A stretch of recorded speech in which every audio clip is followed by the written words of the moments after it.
dari template. Peserta dapat melakukan analisa berdasarkan tabulasi yang sudah dibuatkan, di mana untuk tahap awal peserta dapat menuliskan wilayah rentan berdasarkan kondisi historis atau kejadian pada tahun-tahun sebelumnya terkait dengan kejadian penyakit. Misalnya jika ada kejadian penyakit di suatu desa, misalnya pernah terjangkit DBD, diare, ataupun yang lainnya, dapat dituliskan pada bagian awal ini. Jadi tugas pertama adalah tuliskan wilayah rentan, di mana dituliskan nama kabupatennya ataupun kotanya. Ini saya contohkan sebagai kota Bogor misalnya.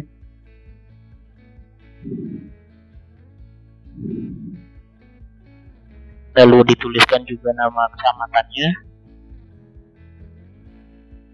Dan yang terakhir dituliskan nama-nama desa yang terkait dari kondisi historis kejadian penyakit tersebut. Dan ini adalah analisis terkait dengan wilayah-wilayah yang rentan terkait kondisi penyakit.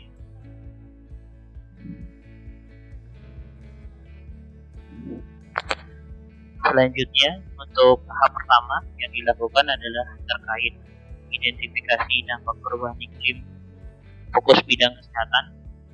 Di tahap atau di kolom pertama yang dipilih adalah sektor yang terdampak.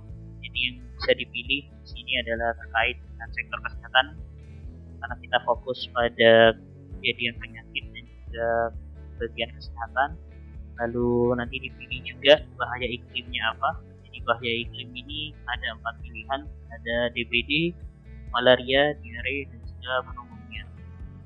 Contohnya mungkin ketika di salah satu desa yang tadi sudah ditulis di bagian awal, kita pilih misalnya ada kejadian diare, lalu nanti dituliskan juga apakah ada bahaya lainnya. Misalnya bahaya lainnya ada kekeringan dan juga kesulitan air bersih.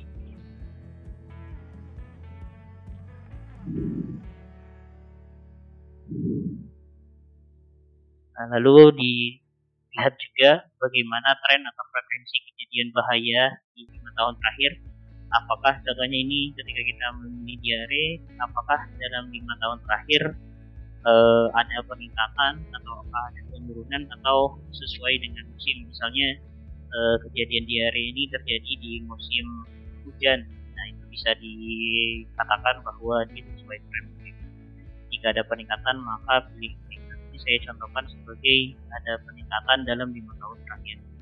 Lalu selanjutnya untuk variabel iklim yang mempengaruhi ada beberapa. Jadi dari kondisi penyakit tersebut, karakter atau variabel iklim yang mempengaruhinya apa saja nanti bisa ditulis di dalam atau dipilih di dalam Excel. Contohnya misalnya yang paling berpengaruh adalah curah hujan musiman. Lalu apakah ada variabel non iklim yang mempengaruhi? Misalnya ini untuk diare ada akses air bersih.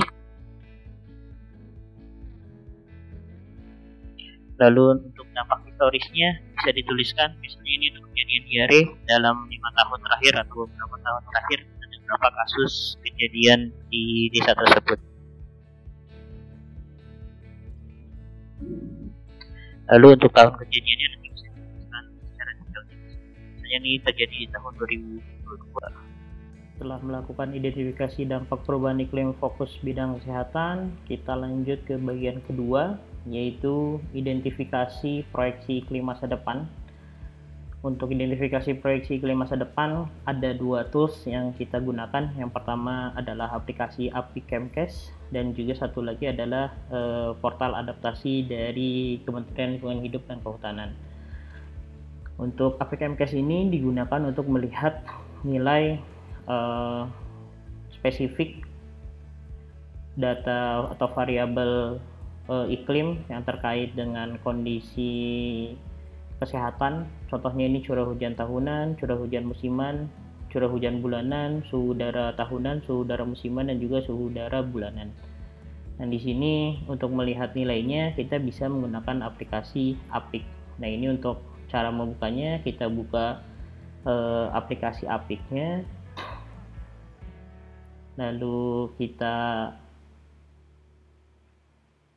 pilih kabupaten kotanya sesuai dengan akun yang sudah diberikan. Contohnya tadi kita login sebagai Kota Bogor, maka kita perlu login untuk melihat data di Kota Bogor. Lalu selanjutnya untuk melihat angkanya, kita pilih di pilihan tingkat ini bahaya, lalu jenis penyakitnya misalnya tadi diare, kita pilih diare, lalu untuk pilih tahunnya kita pilih tahun baseline atau tahun yang saat ini, lalu pilihan modelnya nanti bisa dipilih salah satu. Misalnya kita ingin melihat dari model C0 atau yang dikembangkan oleh Australia.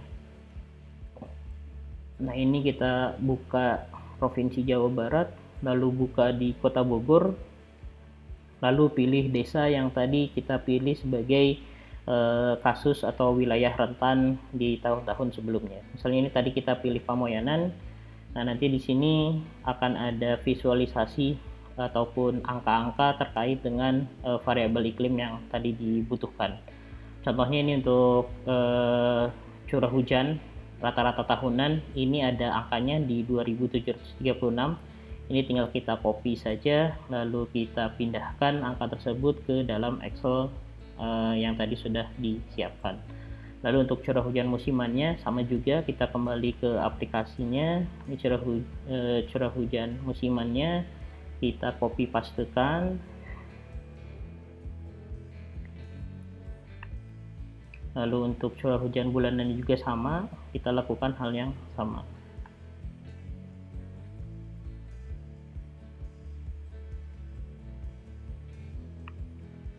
Kita lakukan juga untuk yang suhu udara tahunannya. Kita ambil satu angka di belakang koma.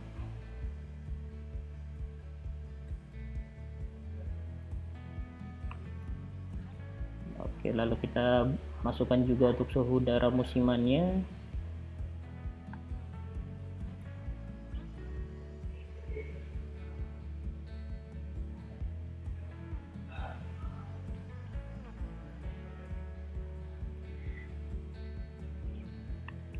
Lalu yang terakhir di suhu udara bulanannya. Kita copy juga satu angka di belakang koma.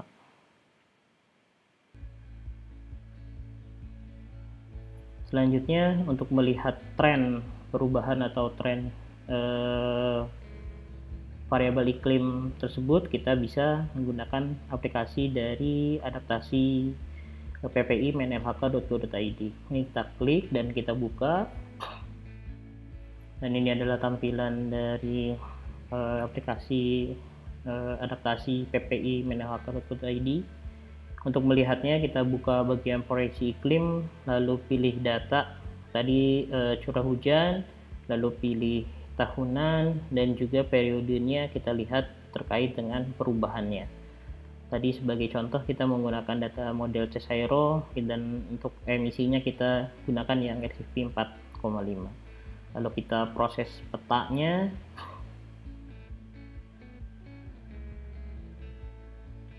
Nah, ini akan ada keluar nilai dari setiap titik. Untuk melihat wilayah Kota Bogor, kita bisa aktifkan wilayah provinsi. Ini kalau kita klik, ini adalah wilayah Jawa Barat. Dan nanti mungkin bisa kita spesifikasi untuk wilayah Bogor, kita estimasi berada di titik yang kita inginkan. Nah, ini tinggal kita tutup lagi. Bogor sekiranya ada di titik ini, kita klik. Nah, ini ada perubahannya. Kalau dilihat curah hujannya itu ada peningkatan karena dia nilainya positif, maka bisa kita masukkan bahwa untuk curah hujan tahunannya dia bernilai ataupun terjadi peningkatan di masa depan. Nah, ini maka kita diklik di bagian tren curah hujan tahunannya, ini kita pilih meningkat. Dan hal itu dilakukan juga untuk yang tren curah hujan musiman dan juga tren curah hujan bulanannya.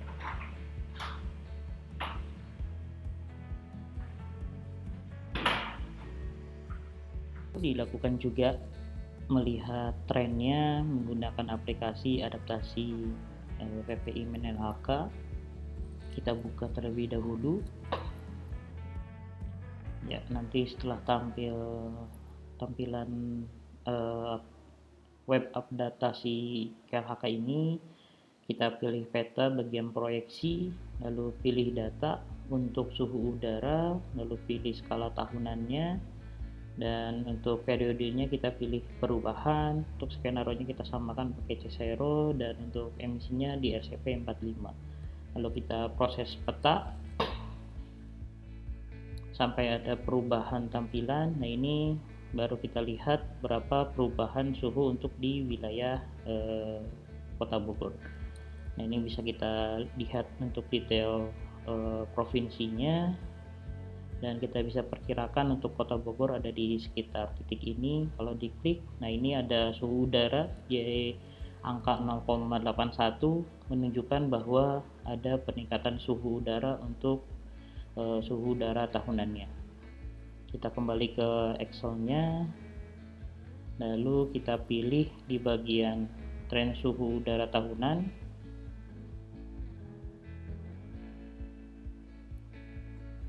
Meningkat,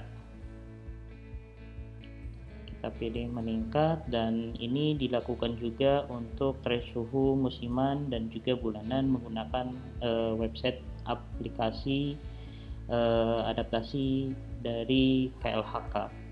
Ini contohnya kita pilih meningkat saja untuk lebih cepat.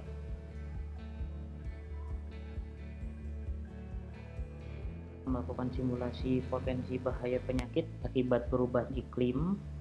Dalam perhitungan ini kita akan menggunakan web portal Kemkes risiko penyakit. Ini adalah tools kalkulator yang akan menghitung nilai bahaya untuk setiap penyakit. Nah, ini kita kembali lagi ke Excel-nya. Sesuai dengan yang ada di kalkulator, ada beberapa inputan yang perlu dimasukkan untuk menghitung potensi bahaya negatif penyakit. Dan ini coba kita masukkan datanya sesuai dengan apa yang kemarin sudah atau di tahap sebelumnya kita lakukan. Untuk curah hujan tahunannya di 2736, lalu untuk di curah hujan musim hujannya di 575, terus untuk bulan optimum musim hujannya di 340. Untuk suhu rata-rata tahunannya di 25,9.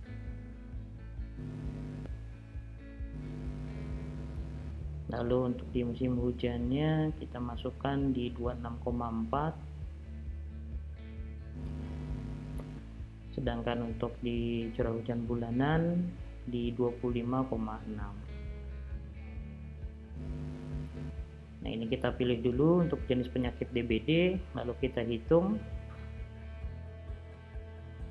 Nah, dia akan menampilkan spider chart, dan di sini ada nilai indikatifnya. Dan nilai indikatif ini kita copy paste ke dalam Excel di bagian nomor 3 untuk nilai indikatif DBD. Nah, ini kita copy paste di sini, dan nanti dia akan keluar potensi penyakit DBD-nya. Apakah dia sangat tinggi, sedang, rendah, atau sangat rendah.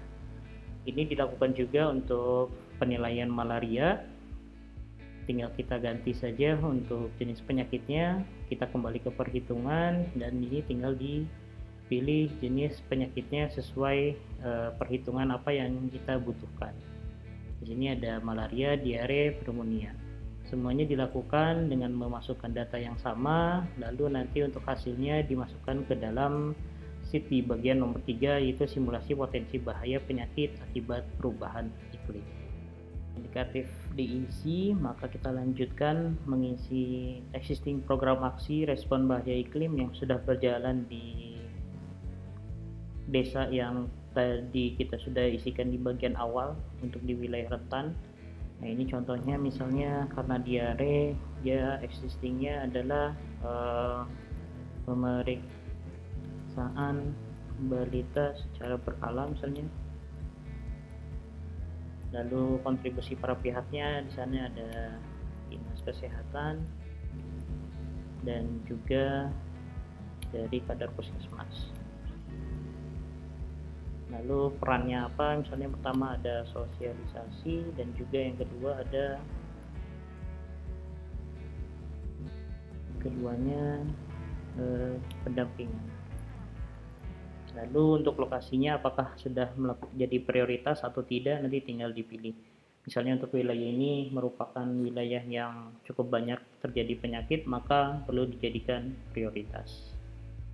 Di bagian keempat, kita akan mengidentifikasi faktor berkontribusi terhadap kerentanan dan validasinya seperti apa. Untuk melakukannya, kita buka kembali website APIC.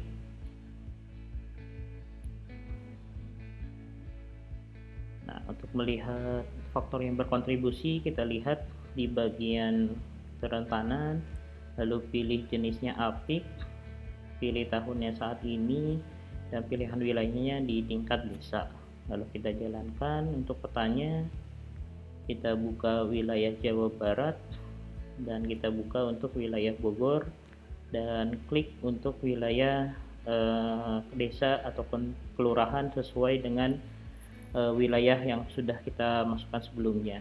Nah, ini contohnya di Pamoyanan. Ini sudah ada spider chart yang berkontribusi. Nah, nanti di sini bisa kita lihat faktor-faktor apa saja yang berkontribusi terkait dengan kerentanan di wilayah atau di kelurahan Pamoyanan tersebut. Nah, ini contohnya faktor yang berkontribusi, ada tenaga kesehatan. Nah, nanti di sini kita perlu pilih tenaga kesehatan sebagai faktor yang berkontribusi terkait dengan kejadian penyakit. Nah, ini jumlah tenaga kesehatan kita pilih.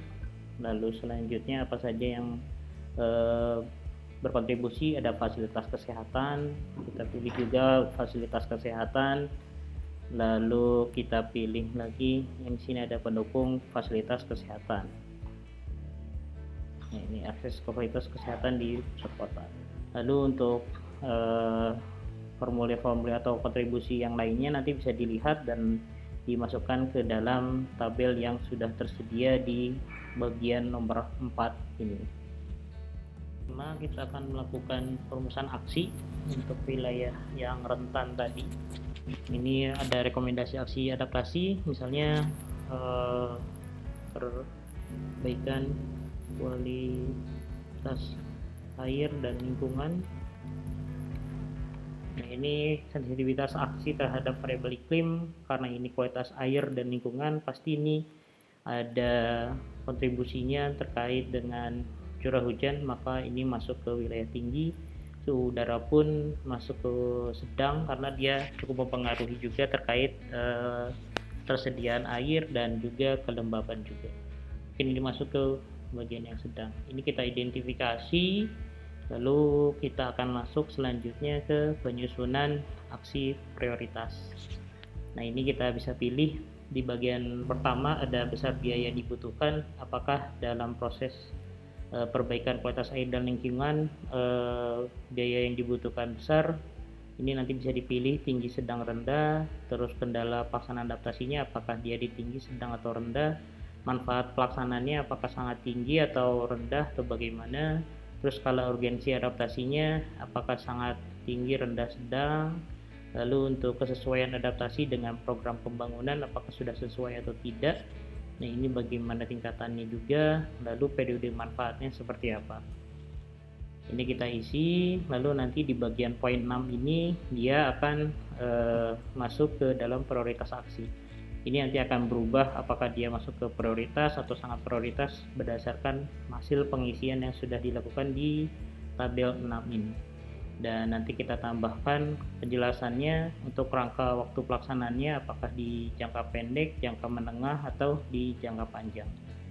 Misalnya ini dilaksanakan di jangka pendek, pihak terlibatnya misalnya ada dinas kesehatan dan dinas pekerjaan umum misalnya.